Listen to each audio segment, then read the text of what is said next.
तिरंगा चौकात संविधान पूजन कार्यक्रम संपन्न। बातमी येत आहे भुसावळ प्रतिनिधी जयराम सोनवणे यांच्याकडून। भुसावळ तालुका आणि वरणगाव शिवसेना उद्धव बाळासाहेब ठाकरे पक्षातर्फे दिनांक 25 जानेवारी रोजी तालुक्यातील वरणगाव येथे तिरंगा चौकात संविधान पूजन आणि भारत माता पूजन कार्यक्रम पार पडला।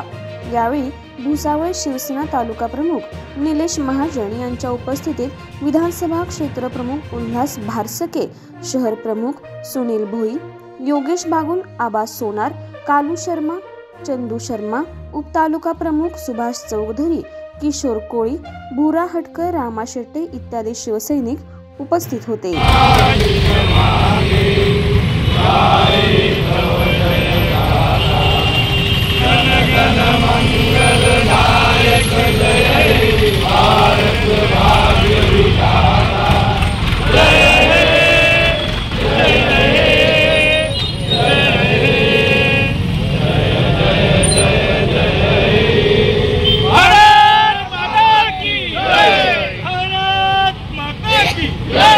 सर्वसामान्यांना न्याय मिळवून देणारे हक्काचे चॅनल DSP न्यूज लाईव्ह। संपूर्ण महाराष्ट्रातील बातम्यांसाठी चॅनलला लाईक करा, सबस्क्राइब करा आणि शेअर करा।